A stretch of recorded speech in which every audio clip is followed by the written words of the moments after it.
Recording in progress. Barak, Yahweh, Allah, Shalom, righteous family. Welcome back to TRU-TALK. And I ain't gonna be on here too long.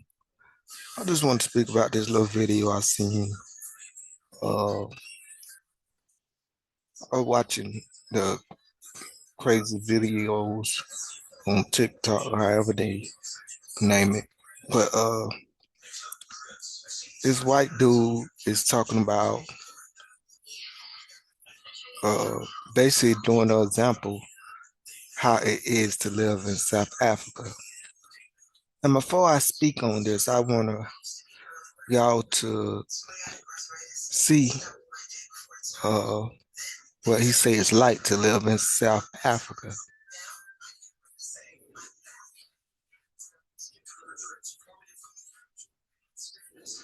Going to bed South Africa style. When coming into your house, make sure the electric fence is on, spikes are set, front door is chained, security motion light is activated, an interior padlock is set behind the metal doors. Then, coming into the house, you want to make sure that your baton and mace is by the front door. Front door is locked and closed. And also, the alarm is set. Now it's night-night time South Africa style. How's it where you are?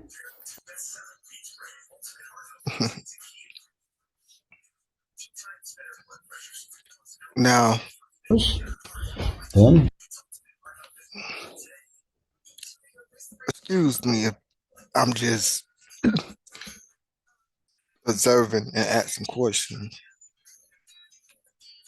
but how is a white man, clearly hear from his voice and see his hand that he's a white man, it's going to tell somebody how it is to live in South Africa? Now, clearly, he's not South African. He does not speak with a South African tongue, accent. He speaks like he's an American or somewhere in Europe. So if it's so bad in South Africa, why is he there? And why don't the natives of South Africa, the black people that live in South Africa, why don't they have videos like this talking about how crazy it is to live in South Africa? Because I like to look at the videos that break the matrix of what we was told about the continent of Africa. Violence, poor, wars, and you got that stuff going on in Africa. But even in the country where there's wars and poor, there's still people living and having a good time, and life still continue. And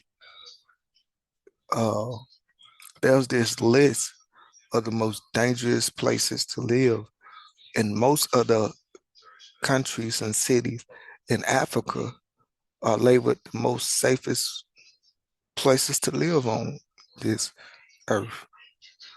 It's when you get in a place like Europe and China and America and Mexico, South America, that it said these are the dangerous place to live. But another thing that I would like to, what I find interesting is that I seen another video, and it was a black man going to somewhere in Africa. I forgot the country. And he made a video about, man, how beautiful it was, how he felt at home, how there was no crime there, how, using the state police walk around with guns on them and mace and baton sticks, and got a shotgun in a trunk with automatic weapons and vests on, and how the police walk around here, the law official. In Africa, it's like, most of the police don't even have a gun. You know what I'm saying? So he was just talking about how safe he felt and how beautiful the country was. And behold, a Caucasian seen that video and made another video countering his video and was saying how terrible this place was. And he was like, how you can get robbed and how it's unsafe and it's full of poor people and all that. So the man seen that video that the Caucasian made off watching his video, and he came back with another video and was like, you know, basically saying this was not true. And he was like, what was the agenda for this white dude to see a black man praising Africa and talk about how beautiful and safe it is? What compelled him to make a video and to basically lie on Africa and make like you can get mugged and it's so violent there? And I don't know, I can't get inside people's head, but I wonder why these people do this. Why they make like it's so terrible. First of all, he living in South Africa with a European uh, accent. So he's not born there. You living in a place that you claim is so dangerous, and this is how I have to go to bed. Notice that if it's so violent, where the guns at? Only thing you got is a mason, a stick to well, if it's so violent, when you have a shotgun or a pistol or something automatic waiting by the door just in case somebody break in. No, because if you getting, I'm not racist. I can't get inside these people's head, but I'm gonna assume that he got all this stuff because he loved living in South Africa. He know it's peaceful. That's why he's in South Africa. And he living there because it's not dangerous. Excuse me. But he got all these locks on his doors because he's still in his mind, even though it's safe and he ain't got nothing to worry about. Because he probably got a big old house somewhere down there in South Africa. And because he's still like in his mind, he thinking these people are savages. These people might do this to me, might do that to me. So he take it upon himself to put all these bars and stuff on his doors.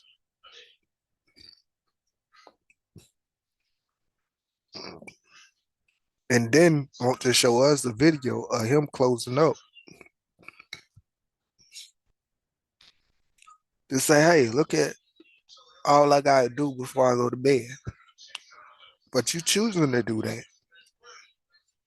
I tell you what, I don't know. I'm just going off assumption. But show me a video of somebody breaking in. Show me a video of you have to use that pepper spray because Africa is so dangerous at night. You gotta have pepper spray by your door. South Africa is so dangerous. You gotta have pepper spray. So just show me a video of somebody breaking in and you using that pepper spray and that little stick that you got. I mean, wouldn't that be a video that you would want to show? Wouldn't that go more viral? Or somebody breaking in my house and I'm got the video of it? Because I want to bet that nobody has broken in his house. If he been there, if somebody did broke in his house, it probably was he wasn't home and he came back and some stuff was stolen. So he put all this stuff up and he making like this how so terrible South Africa is. This how I have to go to bed. This how these people think. They want you to think so evil of our people in the continent of Africa that while living there he was try to criticize and downplay the place. If it's so terrible, why are you there? You can't afford to leave. You can afford to get all those lots and stuff, but you can't afford to leave. Like I said, you're not a native there. You can tell by your accent. You wasn't born there. So after you moved over there, and if it's so bad, why would you move to a place that's so terrible? I just couldn't stand back and look at this and watch this Caucasian lie on South Africa like that. Uh, and it got a little thing up there waiting on the pearls every night in South Africa is crazy. And these how these people want you to think it is. Even in the hood, I'm from the hood. Like these people imagine in their mind that we run around in the hood just, I don't know what they think we doing. But it's not like that. In the hood, you got hardworking black people in the hood. They just don't make $1 million where they can move outside of the hood and go to the suburbs. You got children in the hood. You got regular people in the hood that's trying to survive. Is there crime and violence in the hood? Yeah, just like in every part of the world, suburbs. Come on, well, yeah, there's crime and violence. Is there more crime and violence in the hood than any other place? Yes. And is that for the people to be blamed? Part of it. Well, we go back to the root. Who created the projects? Who created the father's home? Who created uh the programming, the miseducation of the Negro, where a lot of young black boys are not being educated in the school as the same as they white counterparts, to the point that they either drop out and try to get a job, and they try to get a job that is more likely that the white counterparts, I don't know what I'm saying, counterparts, the white Caucasian brothers of the Negro would more likely get hired than the Negro, causing the Negro to turn to the streets where you don't have to fill out applications and wait on an interview or the boss or manager to call you. You can just go ahead and start work. Crime pays, even though we know it's illegal. Any man would do anything he had to try to take care of his family. I'm a prime example of, I remember I wanted a job bad, and I did everything that they told me to do. I put on a suit, what the suit was, like a little dress up shirt, button it all the way up. I was the first person there. I was yes, ma'am, shaking hands, looking people into their eyes, just doing my best behavior. And I walked there to this job. Matter of fact, this was a job at a furniture place. They was looking for movers. And while I was filling out the application, the first one there, so I'm like, okay, I'm making a good impression. I'm the first one here. A white boy pulled up in a Jeep with flip-flop with sandals on and average cold clothes, and came in like very unabruptly. It was like, yo, y'all hiring? Just out loud. And where do I go? Where do I get the application? And they was like, oh, and they gave him the application. He sat down beside me. He signed it out, filled his out. Uh, he filled his out quick and left. And I was there before him. Then I turned mine in, and something told me they're gonna hire him before they hire me. Now, keep in mind this was a furniture place, and they was looking for movers. And they say you ain't gotta have a high school diploma, you ain't gotta have a work experience. They just said we looking for somebody that can live over I think they said over 120 pounds or something like that. So they were just looking for somebody that able to move. And I think my resume was pretty good because I did have jobs. I put down the jobs I had to contact. I put down that I can live up more than that. I even word off to the side, hey, I really need this job, I think I'd be a good worker.